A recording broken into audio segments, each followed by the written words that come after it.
உணவே உனக்காக. இன்றைக்கி நம்ம சேனலில் ஒரு சிம்பிளான பொட்டேட்டோ ஃப்ரை ரெசிபி தான் பார்க்க போகிறோம். அது எப்படி செய்கிறதுன்னு பார்க்கலாம். அது செய்கிறக்க நான் ஒரு பெரிய வெங்காயம் பாதி வெங்காயம் எடுத்து வச்சுருக்கேங்க. 2 உருளைக்கிழங்கு எடுத்து வச்சுருக்கிறேன். எடுத்து நல்லா கட் பண்ணி வச்சுருக்கிறேன். 1 ஸ்பூன் மிளகாய் தூள் ஆட் பண்ணிக்கலாம். உங்களுக்கு இன்னும் கொஞ்சம் காரமாக வேணும்னா இன்னும் கொஞ்சம் ஆட் பண்ணிக்கோங்க. இது சம்மங்காட்டி நான் கம்மியாக தான் ஆட் பண்ணியிருக்கேன். எந்த வயிற்று பிரச்சனையும் வரக்கூடாது. ஆட் பண்ணிவிட்டு நல்லா மிக்ஸ் பண்ணி வச்சுருங்க. மிளகாய் பொடி ஆட் பண்ணிவிட்டு ஒரு 15 மினிட்ஸ் அப்படியே வச்சுருங்க. அதுக்கப்புறம் நம்ம குக் பண்ணால் போதும். பேன் சூடான உடனே ஆயில் விட்டுக்கலாங்க.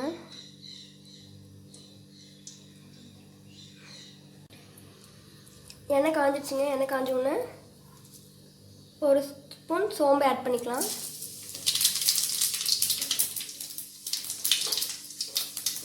உருளைக்கிழங்கு ஆட் பண்ணிக்கலாங்க. ஒரு 5 மினிட்ஸ் நல்லா ஆயிலில் குக் ஆக கொடுங்க. அதுக்கப்புறம் நம்ம ஆனியன் ஆட் பண்ணிக்கலாம்.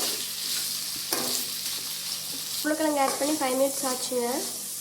இப்படி ஓட்டி விட்டுட்டே இருங்க, இல்லாட்டி அடி பிடிச்சிடும். நம்ம ஆயில் நிறைய ஆட் பண்ணிக்கிறோங்காட்டி நம்ம இந்த ஸ்டேஜில் வெங்காயம் ஆட் பண்ணிக்கலாம்.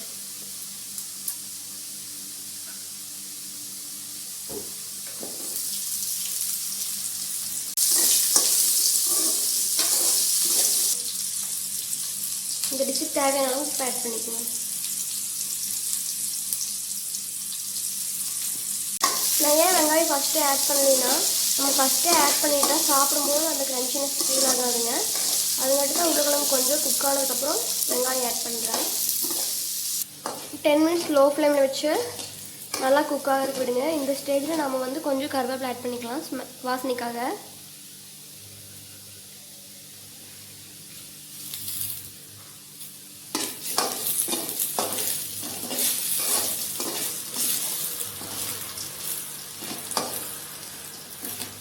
அவ்வளோதான், ரெடி ஆயிடுச்சு. நம்ம ஸ்டவ் ஆஃப் பண்ணிடலாம். Thank you for watching this video.